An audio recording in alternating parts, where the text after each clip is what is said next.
something happening here. What it is ain't exactly clear. There's a man with a gun over there telling me I got to beware. I think it's time we stop. Children, what's that sound? Everybody look what's going down. Howdy, occupiers. You've got Getch here. Another episode of Occupy TV. I believe we're at number 48 now. I wrote a big long intro, but Joe told me I can't do it. So I'm just going to say, here we are, Occupy Eugene Media Group, Occupy Media, and we're trying to have a big long conversation with the nation about why did the Occupy movement happen. Today, we're going to talk with a guy who I think has some insights into that. Dan Carlin. He's got two podcasts, Occupy, or no, you don't have any kind of Occupy podcast. I don't have any kind of Occupy, yes. Yes, I do. I have one of those. We do. But Hardcore History and Common Sense are Dan's podcasts, and let's talk about those, I guess. Well, I'm actually glad to be here talking about the Occupy thing, only because I've given a lot of unasked for, unneeded, unwarranted, and unappreciated advice to occupiers on the program. And they often criticize me for sort of an armchair general approach to their tactics and strategies, and I think that's warranted criticism, by the way. So this gives me a chance to say that I came on, answered some questions, talked a little about this, and tried to show some understanding and some appreciation for the fact that there are people out there, you know, taking their days and their times and their effort to try to foster change as best they can. And, you know, I did that as a younger person, and you don't know best how to do it sometimes, and sometimes you have to kind of improvise and make decisions as you go along based on conditions. And so I don't want to be too harshly critical without being able to come on and show some sort of appreciation, solidarity for what they're doing too. I remember specifically the one program on Common Sense where you gave advice on how to deal with our message. I think, you know, I don't remember the exactly what your message was about how we should do with our message. I do remember thinking that we had discussed the very same issues in General Assembly. So you weren't too far off base, is my well, and you know what I think it is? It's funny because when you're out there doing these things, and I did it too, and I know you did it too, you know, you're in your early 20s, and in the middle 80s, this was problems we had with U.S. foreign policy in Central America, divestment in South Africa. These were things that were important to us. And now you get 20 years later and you say, gosh, you know, I can see things we should have done better back then, but the people who are 22, 23 now, they don't want to hear that the same way we didn't want to hear it back in the middle 80s. And so, I mean, you feel like you can offer some sort of advice. I think there's almost like a historical generation thing that allows a forgetfulness to develop on purpose, where the people out in the field don't necessarily want to hear from people who aren't out in the field how they can be doing things better. And usually it's organizational. You know, when you say, you know, you could organize this better, and they're like, well, you come and do it yourself if you can do a better job. Oh yeah, that's definitely and rightly right. So, I think. Yeah, yeah. Oh, there's a definite sense that, hey, we're putting in the time. What are you doing? Talking about it. Sure, and that's understandable. Yeah, that happens within the movement too. You know, you get. Well, that's the old. You know, I was a punk in the old days, and we used to talk about how unwelcoming the whole punk rock movement was to new people, and it was always, you're a poser, you're a poser. When did you first start listening? And I always thought, God, that's a really great way to kill a movement. You know, when you're instantly questioning, you're not welcoming, you don't want more people, you're instantly questioning, are you an agent provocateur, or are you just somebody who wants to come and meet girls at the rally, or whatever it was. Right. But listen, again, I think that follows a normal historical pattern, sort of. Right, yeah. And I don't even know if we talk so much about the agent provocateur as much as we used to. Because an agent provocateur needs to have action to really have an impact. You know, the agent, you know, they've got to be the one to convince somebody to throw a brick through a windshield, or, you know, something like that. Well, and listen, I mean, it sounds paranoid. Of course, an agent provocateur is someone who's planted by some other element, oftentimes to take what might be a peaceful situation and extol a level of violence that moves things in a different direction, so that you have an excuse to crack down. Exactly. It sounds paranoid, but they did this in the 60s. Well, and there's evidence they did it in Oakland and in New York too. So I mean, when you have a history of it, it's no longer paranoid. It's part of the playbook. Yeah. Oh, exactly. And I don't know if you've ever played Are You a Werewolf, or, you know, Hitman, where you all get together and you try to figure out who's the werewolf, and then each round you knock somebody out until you either get killed by the werewolf or you win. Same thing, I think, would work with "Are you an agent provocateur" in the Occupy setting. You know, it creates paranoia, but at the same time, you need to confront it. You need to bring it out in the open. Well, and I think you need to plan around the fact that there's a decent likelihood that that's going on. I mean, you could never prove it. I mean, you're going to sound paranoid if you talk about it, but past history shows there's a decent likelihood that's going on. So I think when somebody tries to take things to a more violent or more aggressive level, I think it's worth questioning what their motives might be. Why are you doing that? Yeah. Exactly. Now you were, let's see, I was trying to think, you were going on the paranoid concept, and I don't know, I was going to jump off on that, but I don't want to. I want to back up a little bit, though. So I think you're kind of a heavy hitter in the podcast world. I don't know how big that makes anybody, but we've been doing it a long time. Yeah, well, I know that when I first started listening to podcasts, I'd go on iTunes and I'd see Dan Carlin's Hardcore History, you know, was always among the top 10 that they were suggesting that you download. And that was 3 years ago. We owe iTunes a debt of gratitude for that. It's become, hasn't it become almost like a TV channel, iTunes? I think so. And one that maybe more people are listening to than any of the regular broadcast media. So, I mean, and to be honest, iTunes and Apple have gone out of their way to promote independent podcasts like our own to show that, listen, you don't have to be ESPN, you don't have to be all these other groups. You can be just a regular person and do this too. I think it helps their interest to show that regular folks can produce media of a quality and with download numbers that rival, professional outlets. Well, we weren't doing anything until I got us onto iTunes. Yeah, with our podcast. All of a sudden, you're a worldwide. You're a TV channel on the equivalent of like a satellite broadcasting. You might be channel 620, but you're still on there. Yeah. We're not hitting 500 million people or 500,000 people with our podcasts. You haven't been doing it as long either. Give yourself some time. Yeah. And we have some changes we want to make that will hopefully aim us in that direction. But you, on the other hand, are there, and you know the terrain. And how did you get there? So you started off in L.A. You were just talking the L.A. riots, field promotion, and then what? That turned you into a reporter? Well, it's funny. Los Angeles. We're both from the same part of town, actually, and. Like anybody's hometown, it drags you back in whether you want to live there or not. And I went away to college in Colorado, came back, didn't know what I was going to do with my life, got a job at a news station getting coffee. It was the absolute lowest job you could get. And then these things would happen, whether they were the LA riots or other things that allowed you opportunities to move up and get attention. And the LA riots were the ultimate one for me. I went from being a worker on the assignment desk to like an assignment editor. And then the chance came to move in front of the camera, and I didn't want to do it. And I had all these guys who were reporters in LA who were only a little bit older than I was who said, you're going to die at this assignment desk if you don't get out here and leave. And so almost to please them and get them off my back, I sent out these tapes and got hired, and then you don't know what to do. Eugene, Oregon beckoned, and that's how I got up here. So you came here for the work. You didn't come here for the I actually looked at the college back when I was looking at schools, but I ended up coming up here for the job, Okay. And eventually, though, decided that as good as that was, the internet was better. Well, I went from that into talk radio, and listen, when I got into radio was a fun gig. And I think anybody who's paid any attention has seen how that's gone down. I mean, from the standards. When I got into local radio here in town, from 6 a.m. to 10 p.m. at night, it was all local personalities, done in-house, the whole thing. I don't think there's anything local on the radio station I used to work at all anymore, or very little. And so, I mean, that's how things have changed. So who would want to be in the radio business today? No offense, people in the radio business. Right. Well, and all the big market shares that we have, they're just prepackaged and shipped in. The whole. I mean, not even. You're not like at the NPR stations. You get an NPR program. That's and right. You get a little break in. Yeah. It's a cost-saving measure. Yeah, but for the rock stations, it's just the whole thing is pumped in 24 hours a day, and there's no variation. Even the local DJs are pre-recording their stuff most of the time. But that didn't work for you, and you decided that podcasting was gonna. There must have been an overlap period. I'm curious because we want to get something going To me, you get to a certain point where you don't appreciate people who aren't doing. It's not arrogance as much as it is you're doing this work. and the station will hire people to come in who've never done this work to tell you how to do it better.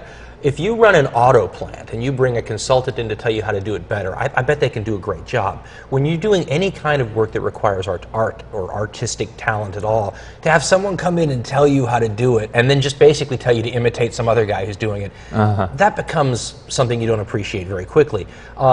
What podcasting did was open up a blank slate that said you can do anything you want. You don't have to worry about ratings. You don't have to worry about the show that leads into you or the one that comes out of you. You don't have to then go talk to some consultant about what you're doing wrong or how you could be more like Rush Limbaugh or one of these other people. And so I think at that time, the artistic, I mean, you talk about hardcore history. We do 2 podcasts, and the Common Sense one is a lot like an AM radio show. Hardcore history is not like anything. Right. And it was the fact that you had this blank artistic slate, which everybody who podcasts has, that allowed us to try this really weird experiment. And I mean, no consultant would have let me do that in radio in a million years. And can you imagine it with commercial breaks? I mean, it wouldn't have worked. No. So for me, the attraction is that it's the total artistic freedom. Did you, I mean, when you started, podcasting was still in its infancy. in its infancy. Well, and you know what? So you had a vision for what it could be. I told my colleague that I do these things with, it's really a 2-man operation, that what we wanted to do, we could see where it was going. We had a friend of ours who had worked for Apple and knew that iTunes was coming out. And he said, do this now. Now's the time. Get in now.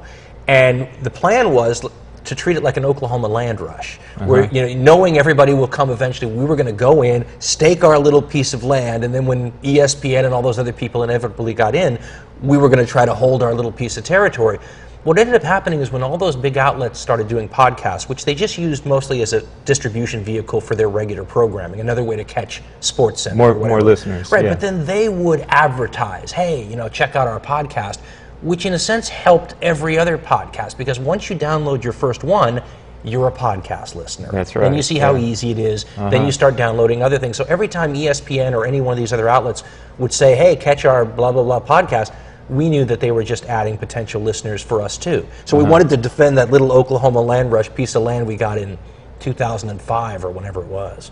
So that's a great advantage. So when you talk about not having as many listeners as we have, we've been doing this a long time. Oh yeah, so, I don't minimize that. Yeah, and the fact that you were there at the beginning too. That's right. Yeah. Well, we're as close to the beginning close to as the you can beginning. get. Yeah. There may not be a defined point when it started, but okay. There are people who will claim that there are. I mean, you know, but not, Adam Curry and people like that. Yeah. And you were talking about AM radio. I was listening to the Dennis Miller Show podcast, and that's AM radio. Is he just rebroadcasting his radio feed, basically? I think so. Yeah. And it has all the hallmarks of it too. You know, lots of sexist remarks and dumb jokes and everything. But you know what? And that's what I try to explain to people. A podcast is like you're cutting out the middleman, and the middleman is the transmitter. And you know, I wrote a piece once where we talked about how the entire history of art has been one where you have a middleman who controls the distribution network. I mean, if you're in ancient Greece and you're Sophocles and you're writing a play, there's some guy who owns that amphitheater, and he gets to read your play ahead of time and decide whether or not you get to perform it. And he may look at it and go, you know, I like most of this play, but I want you to cut line 5, 6, or 7, or you don't get to show your stuff to an audience. Radio's like that. Theater's like that. You know, acting in Hollywood's always been like that. Podcast allows you to own the transmitter. It's a very democratized version of art and media, and allows you to show your work to the public without approval of a middleman first. And that's, to me, what makes it so incredibly democratic. And so when you talk about Dennis Miller and how he uses it, that's one way you can use it. Just rebroadcast something you're already doing as a different distribution method for people who aren't by the radio when your show's on. But you could do content in addition to that, extra content, or you can do like what Adam Carolla's doing now. He's another AM radio guy who went to it, and he does an absolutely brand new show just like we do, just for the internet. So I mean, the potential's unlimited. That's what I love about it. Yeah, revolutionary almost. No, not almost. Absolutely. Absolutely revolutionary. Well, that was one of the things I wanted to get to is you know, back in the 80s when the stagnation of the middle class was really kicking in, we didn't have the distribution of the internet to see it. You know, I remember back in the late 80s when media was consolidating. I think it was consolidating down into just 20 some odd corporations. We saw that here in Eugene in the 90s, absolutely. Yeah, and we're saying, oh man, can you imagine when it gets down to 5 corporations? and now we can watch almost real time as each new corporation gets kicked off of the island, and there's fewer and fewer corporations controlling what we get out of the message that we're receiving is. I think this is why these acts where they talk about net neutrality and everything becomes so important. These ideas that you could see. I have a belief, unsubstantiated by any proof at all, that the media giants would like to get control of content again as best they can. And the best way to do that when it comes to podcasts, for example, or other blogs or anything like that, is to slow down service to us. While creating, they won't say we're going to slow down you. They say we're going to speed up, content from NBC or Viacom or any of these people. Right. But we'll have the effect of making it take a whole day to download my podcast or something. There are legitimate arguments about, we paid for this infrastructure, so we should be able to do whatever we want with it. But the net result, when you talk about the democratization of media, is if we can't keep these channels open where regular people can do this anymore, then you do cede control of it to the big 5 or 6 giants. You just recreate cable. That's right. You recreate what used to be. Yeah. Right now, basically, you have a situation where it's not so bad that these 5 media giants own all those stations, as long as you have this other outlet available. If you take that away, then it becomes like, Big Brother controlling their 5 or 6 stations, and you have choke points where you can shut down messages and views and things like that. Yeah, well, and they'll keep a certain flow. I mean, you're going to keep the cat videos flowing no matter what, because that's going to work that's going to work in unison with what they want. Getting everybody to follow, a packaged message. And dumbing it down. I mean, do you find any? Gore Vidal died the other day, and I was going back on YouTube and seeing some of his television appearances in the late '60s and his debates with other intellectuals like William F. Buckley and stuff. It's the old classic black and white, everybody smoking a cigarette, these intellectual conversations. And you think, oh my Lord, could they even do that today in today's media? Well, I saw that one clip, and that particular clip felt to me almost like it spawned the... Do you mean the one where he and Buckley were about to get into a fight? Yeah. Yeah, that's a famous clip from the Democratic National Convention where he makes a quip about Buckley being a crypto-fascist Nazi, and Buckley says, I'll sock you in the nose.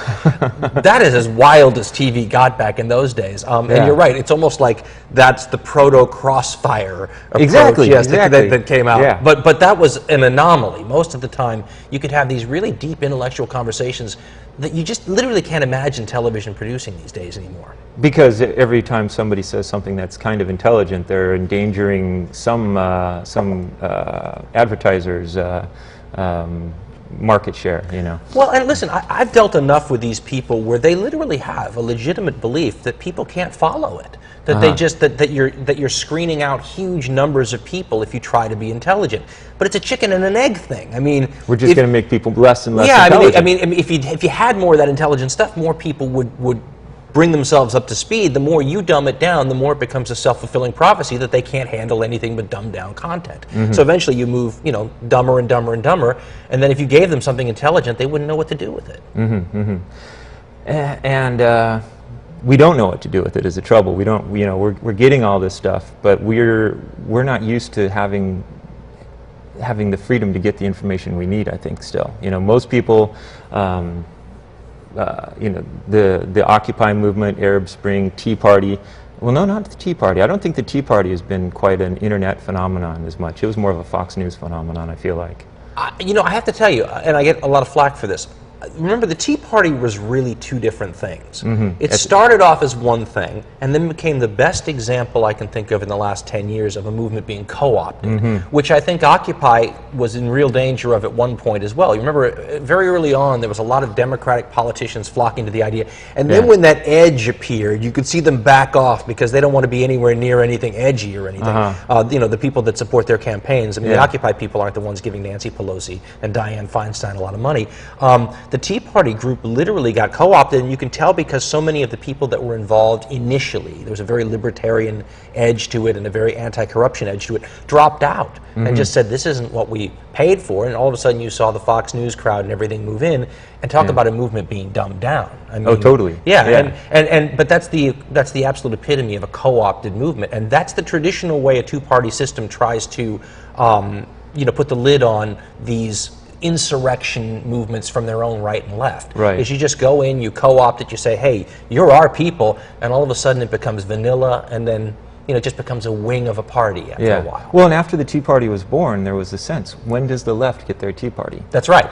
It was almost like something you could predict. And remember, there was before the Occupy thing sprang up, there was this idea of a coffee party for 5 minutes. Yeah, I remember that. But it's almost like the Democratic Party sitting down and brainstorming, going, how can we do our own thing? Because you energize the base, and you get everybody wants grassroots people that are willing to go door to door. Well, that's what the Tea Party became for the right, and the left was looking, how can we get our own grassroots base fired up, especially since the president, who fired up a lot of people the first time around, was going to have a hard time firing up a lot of those same people again. Right. Yeah, and any hope of the Occupy firing up his base, I think, has been shot down because when Goldman Sachs is your number one or number two campaign contributor, as they are for both Romney and Obama, hard time squaring the Occupy demands with that. That's very true. That's very true. So, let me jump away from there. Let's go to a more holistic view here. Your view of the world, like the Tea Party came up. It had a good reason for rising initially. They're saying this is a swindle. We're giving $1 billion to or $1 trillion to the banks when we really shouldn't be doing that. And I think that was the reason why the Tea Party came to get. It was a fiscal conservative insurrection kind of. Yes. Yeah.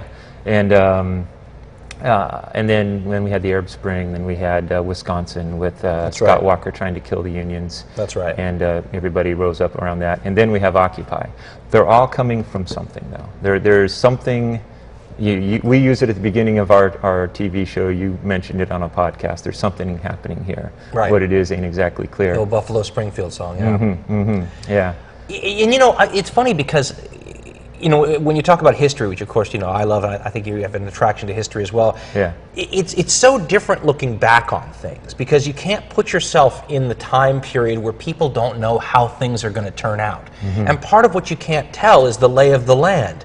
You can feel a change. There's something blowing in the wind. What did Dylan say? But you don't know what.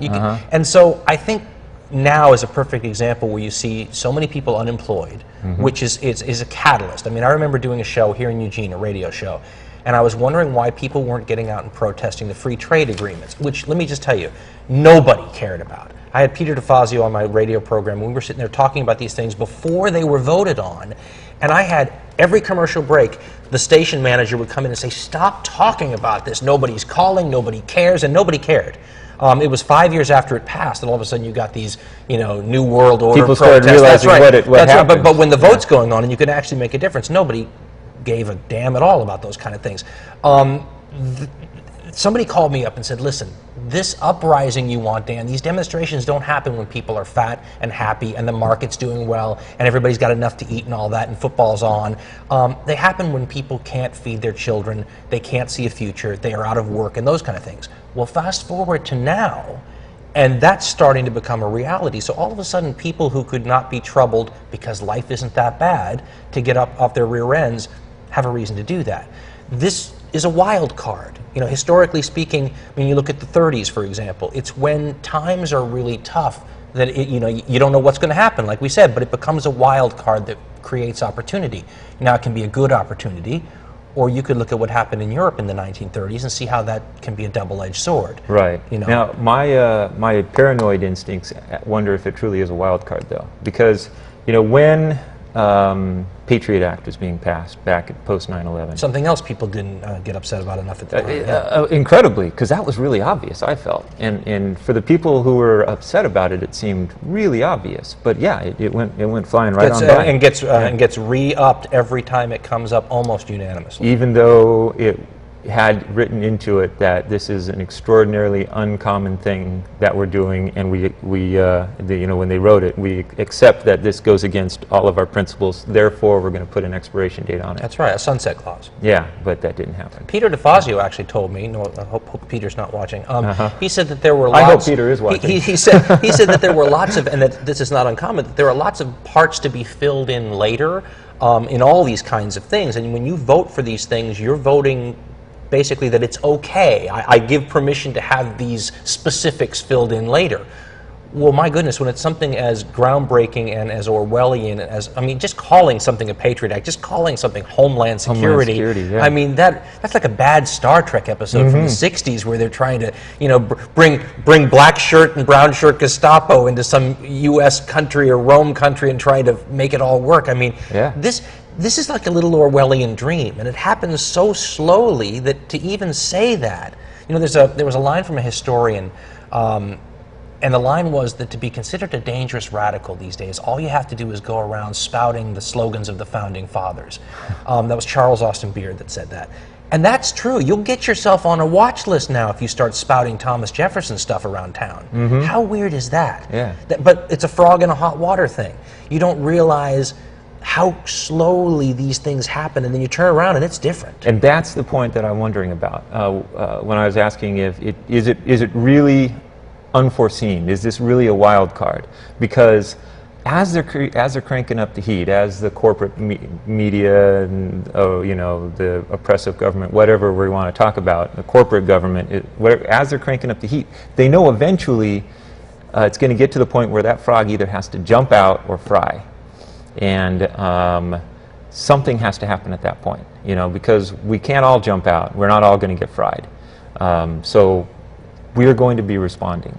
And when they're killing Glass-Steagall and starting to expose the banks to the losses that are coming from casino capitalism, they have to know that eventually there's going to be a response. So I tend to wonder, is this as much a wild card, or are we even now in a point that is accounted for? Well, remember, when I say wild card means wild card. It means, I mean, you know, 1932 in Germany was a wild card. That didn't go the way anybody wants it to go, though. I mean, a wild card literally can turn, you just turn the frog water thing to boil, and that's the wild card. And then that's it. Yeah. That's right. So you don't know what that means. I mean, the thing people forget is go look at 1968, which was probably the most violent year in the past 50 years in this country.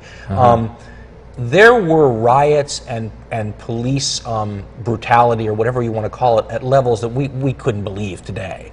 And we're not there yet. So when you talk about how bad things are, you know, you look at an Anaheim situation, or you look at some of these riots that happened recently. To Anaheim. Yeah, but that's nothing compared to what they had in '68. So if you're not even there yet, we have a long way to go before you get from where we are now to when you reach critical mass. And we're not even where we were at the LA riots. No. In many respects. No. However, one of the things, you know, I've been trying to build a correspondence pool for our program. So I've got people down in LA who I've had going down to Anaheim and getting reports on what's happening.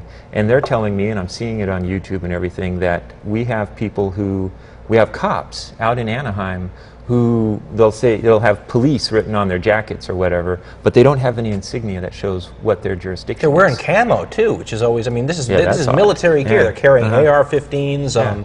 You know, this is, and we talked about it in a recent Common Sense podcast episode where we talked about the militarization of the police. There used to be pretty strict rules in this country about how militarized the police could get, or whether or not we could use the actual military as police.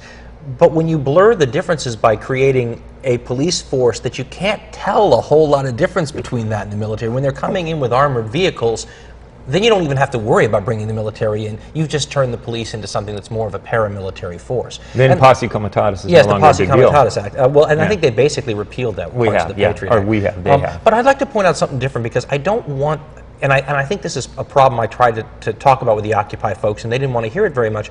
I want to make people understand that when you have a pay-for-play system the way we have now, it's not just what we would consider to be the corrupting elements of the right that are part of the problem.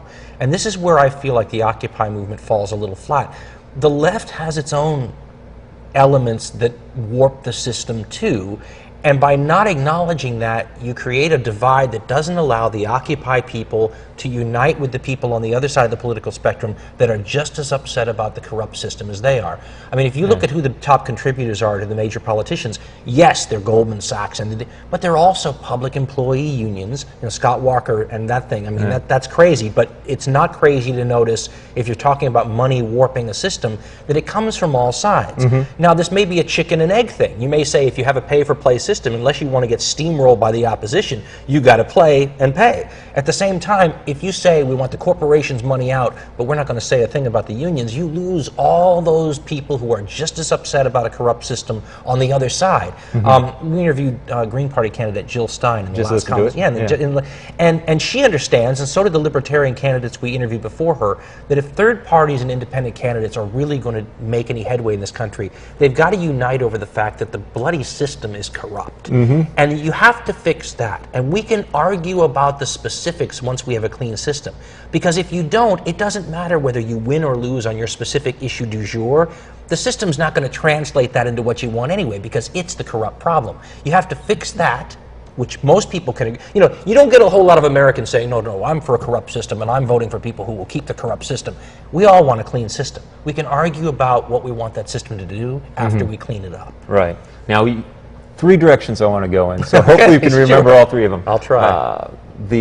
I want to touch upon what was happening in Anaheim, but before I forget the other two items, the power of money in politics, I think that the internet, we have a way to avoid that, and not just by getting people out on the internet, when they're running for, whatever position they're running for, and also common sense, your program, as a bridge between these two polar opposites, because I think you've staked out a place between the two extremes of Occupy and the Tea Party, the true Tea Party. I was going to say, please, make the distinction, sure. Yeah, I mean, not the caricature of the Tea Party. But so keep those in mind. Okay. Let's get back to Anaheim for a second, though. My understanding, and this is just stuff I picked up off of Facebook postings and whatnot, is that I guess because of the NDAA, where we basically rescinded posse comitatus and everything, there's something in there that says that we can now have private security forces actually arresting American citizens right now. I don't know about that. You don't know about that? No, I don't know about that. I would love to find out about that. I want to do a whole show based on discussing the potential, how police state are we now. And whether you can outsource that? Apparently that's what I want to find out. I don't know if we can or can't. But then the other thing being, how much, you're saying that Anaheim is still pretty low key. However, it seems to me we're using rubber bullets more than we ever did before. And now we're changing, they've got these rubber pellets that they're shooting now. They have a lot of, 60 Minutes, almost 15 years ago now, did a whole show on the new crowd control devices that were being invented. We did a podcast that I entitled The Very Velvet Fist a long time ago. And it was about how if you create, there's a certain power. Go back to the '68 Democratic National Convention where you saw these. You're just whacking there's a certain power. It's the same thing Gandhi did when he did that Great Salt March, and he told his followers to simply walk into the batons of the British soldiers who were smacking them on the head, because there's a power in that. If it's like I said, if you could go up to the lunch counter where Martin Luther King was doing his protest, the segregated lunch counter, and instead of having to actually haul him off and handcuff him, and there's some beautiful, iconic photos that Time magazine did and Life magazine did at the time, if you could simply walk up to him and tase him, and boom, it's over and he's gone, do you diffuse the power? I mean, the same thing, if you could just pepper spray Gandhi's protesters in the Salt March, do you diffuse the power of that? And then go to the '68 convention. If you could put these people in a free speech zone, the way we're going to do with the Republican convention, instead of allowing their free speech to be citywide, and I think that's what it's meant to do. Do you diffuse this whole element of civil disobedience and the power to essentially sacrifice your head or your well-being for your beliefs? You diffuse it because people don't get to see the people who are expressing their free speech. However, right now, and this is what rocketed Occupy into the headlines, is there will be people who won't go into those free speech zones, and those people are going to be marching into the billy clubs, the batons. There was a line, and it had to do with Soviet Russia, where a Russian writer who was forced to go to the Gulag wrote how nefarious the Russian system was at the time. He said, they deny you the chance to even be a martyr for your cause because they simply make you disappear from the scene. So your family doesn't know what happens, nobody knows that you died for a cause, so they essentially just remove you. I have a feeling that they're going to have people targeted as a disruptor, and things like that ahead of time, and they're going to neutralize those people. Those people will spend the duration of the convention behind bars. Or whatever, right? Yeah. So, but again, not to sound paranoid, but I don't think we're at the point yet where we're going to have people disappear entirely. No. But denying them the ability to be a martyr. If you could tase Martin Luther King, is he as useful as? Or if you could release his internet searches or what he was doing online. I mean, people forget that the FBI sent a tape of him having sex with women who weren't his wife and said, "Kill yourself." Yeah, get out of the. I mean, the virtual way to do that now, not saying this will happen, ladies and gentlemen, is to plant child porn on someone's computer and just say, "Look what we found on Martin Luther King's computer. Are you really going to follow this guy?" Yeah. And all of a sudden, you undercut the value of those leaders right out from under them. Now, this isn't where we are now, but apparently extend it out 15 years apparently from now. that is where we are now. I can't remember the issue though, so I won't. But you know what I'm saying is that if you're smart, you look at where we were 10 years ago, how far we've gone in 10 years, and then project this outward. If the current trends continue at the current pace, where are we 10 years from now? I don't think it's logical to think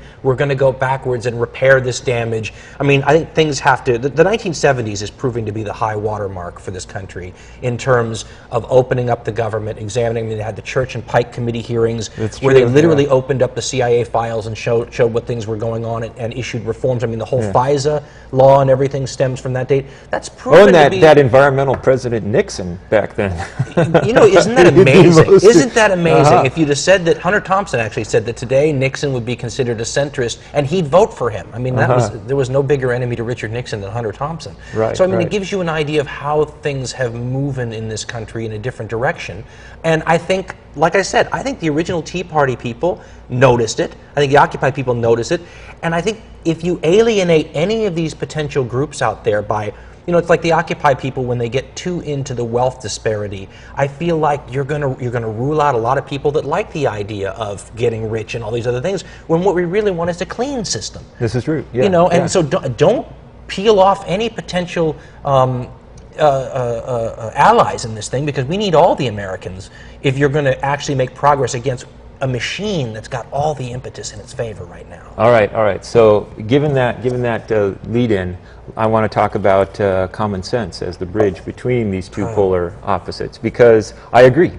When I am expressing my opinion, I tend to lean towards the left quite a bit. And you're allowed to. And I'm allowed to. Sure. But I don't want to exclude people who don't agree with me, because I want to have the knowledge that they have to help me.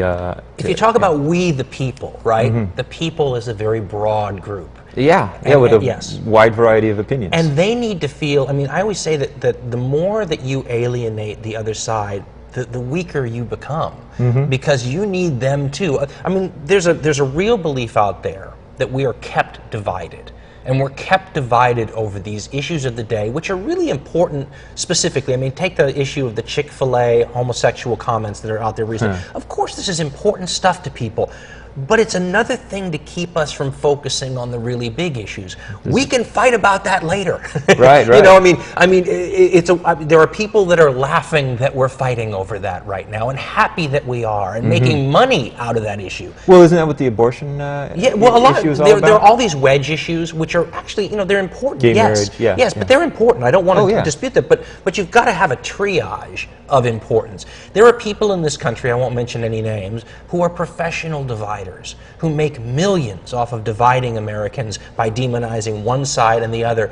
And there are people laughing all the way to the bank because of that. Because if you're focusing on your evil neighbor, you're not focusing on the big problem at hand. Well, let's focus on instead. That's what common sense does, by the way. I mean, we try to acknowledge the fact that, listen, we're all in this together, and we're not getting out of it unless we operate together. Stop demonizing your neighbor, stop dividing the country, and fix the system, and we'll fight about the specifics later. Once we have a clean system, then we can see what the American people want, and there'll be a clean system to implement that will of the people. So do you consciously, when you look at an issue, because I've definitely noticed, you do stake out an unusual terrain when you're commenting. I'm not a normal person. Let's be. Ask my family. That's why I invited you in here. Yeah. But I think most people are. I mean, I used to say that most people you can find are more one way than the other, a little more left than right or whatever. But then you could find this issue or that issue that defies the stereotype. And then most of us are like Martians on one or two weird issues if you actually pull it out of us.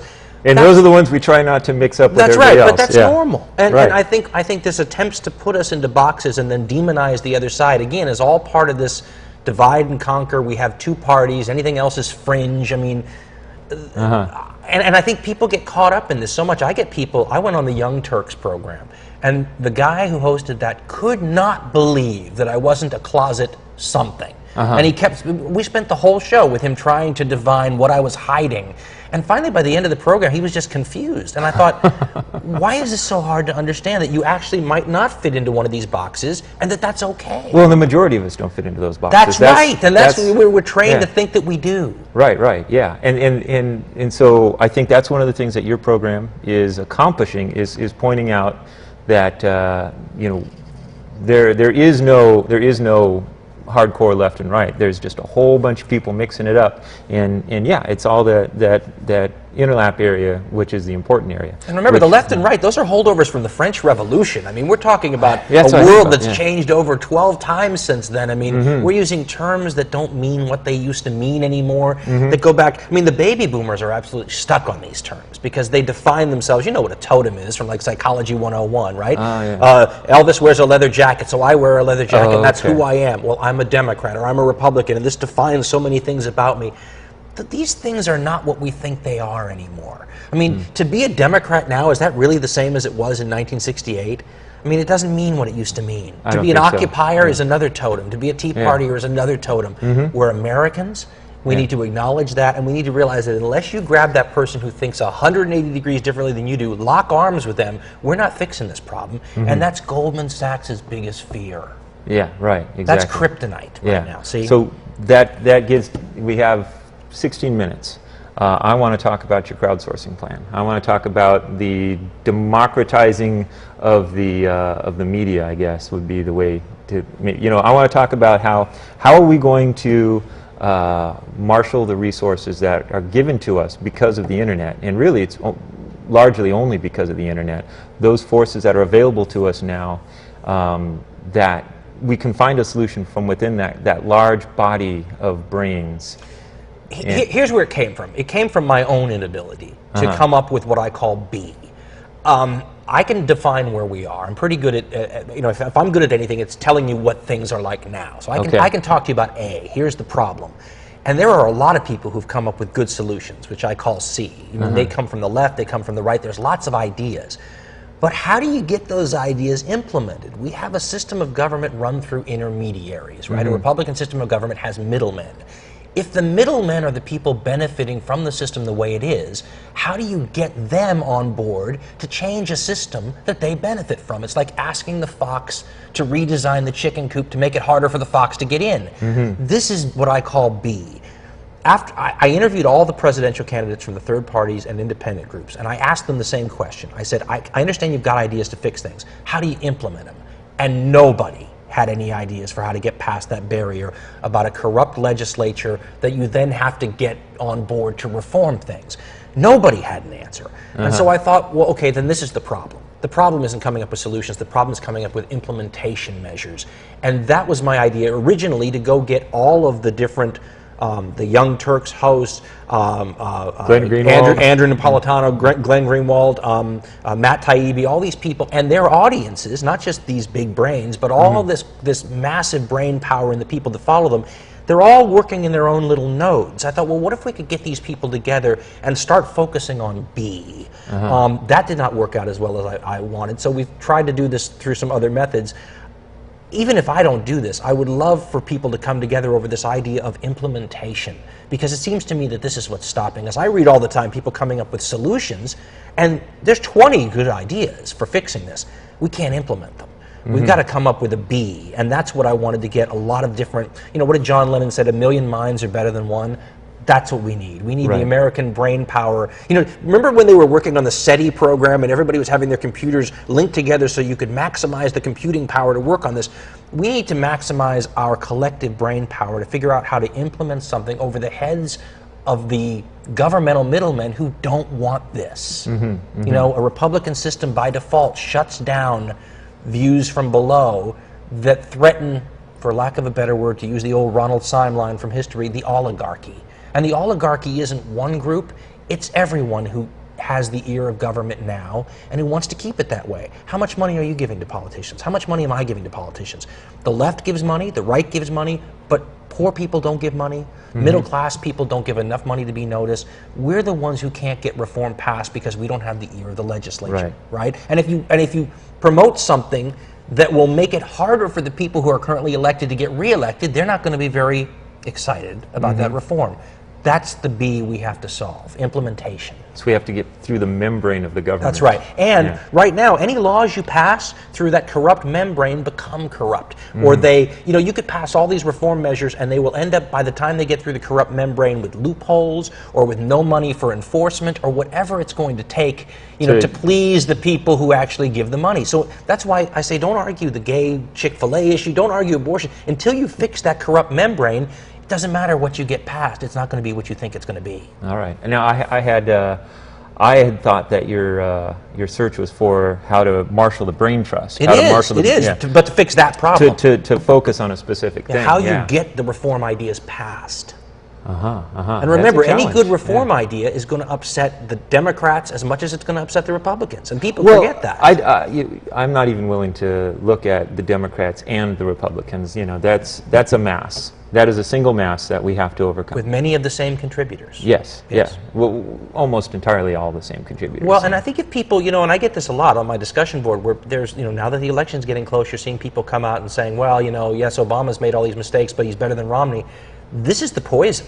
And when people vote for the lesser of two evils long enough, you end up with this society and go, well, how did we end up with this evil society? Voting for the lesser of two evils over and over and over again. Or to be more specific, voting for evil.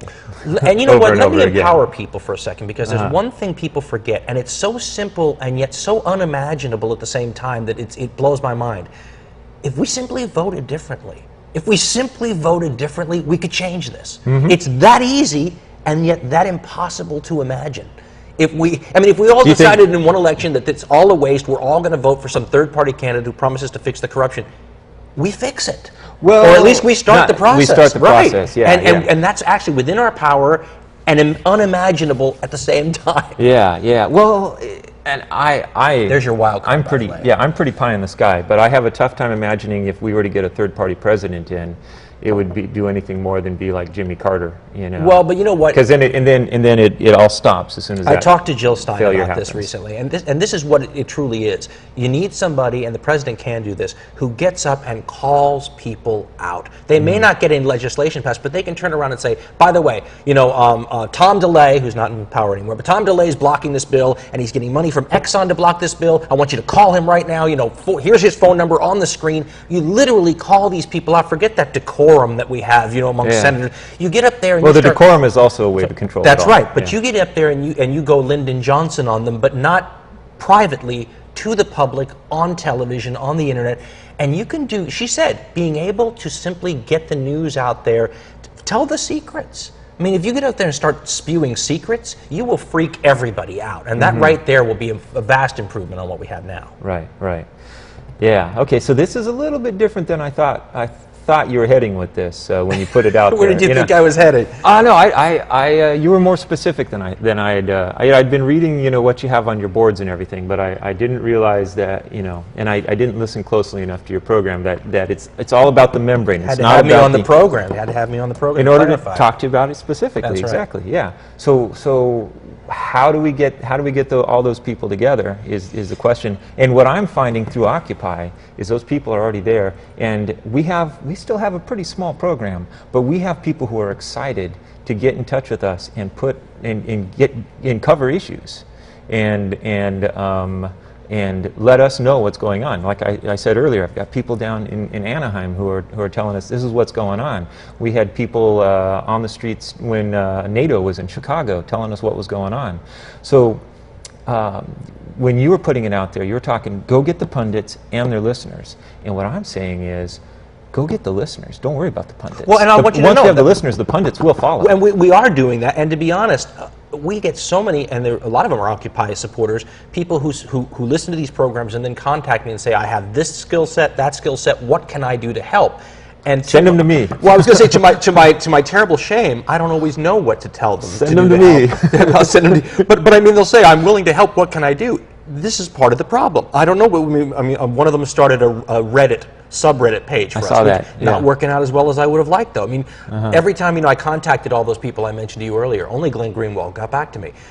Their attitude is that they are doing something to help by doing what they're doing. They don't feel necessarily that this coagulation of audiences is so necessary. Well, it's not necessary for them to do that, but it's necessary for somebody to do that. And I think, as I said in the show, I don't feel up to that task, but somebody's got to do that. So if you're listening and you're out there and you're that person, I'll start forwarding those emails to you. But I think part of the problem is they look at the 60s, the last time we had a real feeling of change in the air, and look at how many people that you could name who were leaders, and I use that just like a dictionary term, leaders. How many can you name today? I feel, and that was one of my... How many can we name today from the 60s, or who are still active today? Leaders out there now. I mean, who's the Martin Luther King today? Who's the, I mean, the Jerry Rubin? There was 1,000 people you could name in their own notes who were literally grabbing a flag and saying, "Follow me." Right. If you look at history, leaderless movements are rare. And you can't have one. You need lots of people out there, and they're missing. And I don't know why they're missing. But that's what, when you talk about change, we're going to have to get some people out there willing to say, look, follow me. And maybe a bunch of them, because the Occupy people are not going to follow that Tea Party guy who grabs the flag and vice versa. I mean, but those people might get together in some kind of a summit and begin to bring their groups together. It's got to be a cross-platform and a cross-message group, because we're not powerful enough as the people for any one faction, because you instantly incur the ire and antagonism of the other faction, because we've been conditioned to divide and fight each other. Unless you can get people that the right trust and the left trust and the conservative all together and saying, believe me, this is something you can trust, we need your help, we're going to change things. When that happens, then your wild card is thrown, and then anything's possible. Then anything's possible, right. Yeah, but it's not going to happen on common sense. You haven't got the time and the energy. I don't have the skills or the or the talent, to be honest.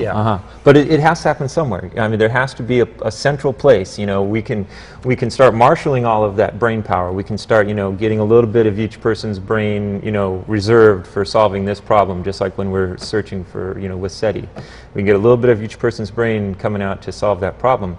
But there has to be something in the center. That's right. And that's what we were talking about. Try to get these people together and create something. But I don't know what that something is. I mean, we certainly have the tools. We have tools that the people in the 60s would have died for. Oh, yeah. Now, how do we use them? And we have to remember how young these tools are. I mean, people, you take a Facebook, look at I mean, I hate Facebook, but look at the reach of something like that. There's never been that many people in No, what could the 60s have done with that, you know? Well, I mean, throughout all of the history of humankind. All the history of humankind. And when you say it that way, you realize that's untapped potential. That's right. That's right. And somebody's got to figure out a way to do that. And they've got to do it, to use it, to do B, to implement change. We've got lots of good ideas, have no way to implement them. Right, right. And so that makes sense now. Your listeners are talking about, okay, we're going to do this social networking platform, and we're going to do this thing. To foster ideas. To foster ideas, yes. Yeah. Well, to foster ideas and bring all that. To do B.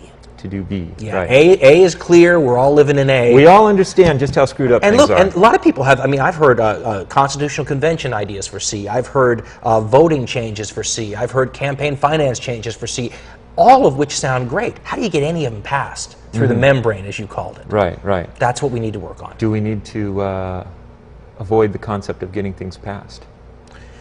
I don't know how else you do something. I mean, and I think that's what protests are for. I mean, when we talk about getting the attention of the people in power, I think that's when you talk about 1960s style, out in the streets, getting clubbed on the head, unfortunately, mass protests. Right. Well, I guess the question I'm coming to is, the government is malfunctioning.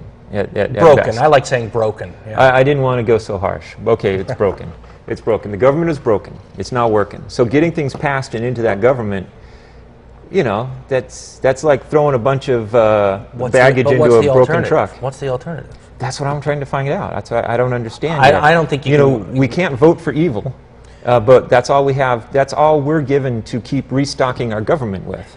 I think if you were able, and this has always been my position on common sense, I believe that the two parties are the problem. And I believe they're the problem because you have two places that you can bribe. You have, George Carlin said we have one more party than the Soviet Union, right? The truth is that the Democrats and Republicans have become the people that keep third parties and independents out of the debates. Yes. They're the ones who elect the roadblocks that make it ballot access difficult and all these kind of things. They're the problem. If you wanted to pass something, how about just getting rid of the little d and the little r next to their name on the ballots? You would change the world. I mean, or put the corporate sponsors next to anything. You show Boehner's face or Dianne Feinstein's face on the TV. List the top 10 campaign contributors right next to it on a graphic. I mean, these are little teeny ideas that would shame people and change things. But again, how you do any of that is the key. How you implement. I'm not putting this forward as the answer, but I think culture war is. That's another topic we talk about on this program. Is the concept that the culture is where it all happens. But you're going to be fighting your countrymen then. You're going to be fighting your countrymen. Well, the other side of the culture are Americans on the ground. But you're going to be fighting your own countrymen if you're doing it in such a way that everybody is going to disagree with. But everybody seemed to get behind E.T., the extraterrestrial. Everybody seems to get all excited about that gymnast the other day who won gold medals. There's something that people feel good about and that they can be brought together with because it's American and it's acceptable. And right now, it's becoming more and more acceptable to say, something's wrong. Sure. And another thing we can do is make it. It's becoming acceptable to say that money has screwed up our electoral process. Yes. So we have a corrupt system. We have a system that if we saw it in another country, we would label that country corrupt. And what I always say is, look, every government throughout the entire history of the world has had corruption, right? Sweden has it, Nigeria has it. But there's a tipping point, right? We've had it since the Articles of Confederation. Sweden can operate with its level of corruption and still function well. Nigeria, you have to pay the cab driver and the president and everybody in between to get anything done. Between those two extremes is a point where you can't have good government anymore. Right. And we've reached that point. We've reached that point, and it's something that we recognize as a society now. And nobody's in favor of that. I mean, unless you're Goldman Sachs, but I mean, right-wingers aren't in favor of that either. They don't want a corrupt government. That's the thing that's the handle that we have. That's right. It's unity. That's where we're unified, that's and right. that's where we can enculturate it. Like it should be now where as soon as somebody's getting too much money to run their campaign, that's a strike against them. Yes, and where you almost want to say that's a black mark. That's right. To be taking a lot of money is. But see, and again, and this is where I lose a lot of Occupy folks and a lot of folks from the left. That's got to include left-wing causes too, or you're going to look like a lot of campaign finance reform is nothing more than trying to eliminate the funding sources of the other side. Exactly. Right? When you say corporations, across the board. Right, you're going to eliminate right-wingers, and it looks like a plot to them. You've got to say, look, this isn't unilateral disarmament. We're going to take unions off the table, and we're going to take Walmart off the table. It's got to be everybody, or nobody's going to want to put down that sword first. See, and we're just about out of time, so I hope I can get you back in here again because this feels like just the beginning of the conversation. We'll see what the reaction is, right? Yeah. But I got anything else you'd like to say while I got you? I appreciate being on. Thanks for having me. I very much appreciate you joining me, and we'll see how it turns out, huh? Stay safe, folks. Okay, and thank you for joining us, Occupy TV. We'll see you again next time. I appreciate it. Thank you. Anytime. Old paisan from Southern California, the Valley. Right, sit down for a second. Oh, sure, sorry. There's something happening here.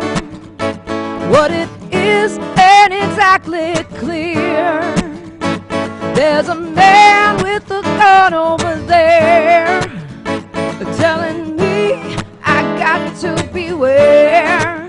I think it's time we stop. Children, what's that sound? Everybody look what's going on.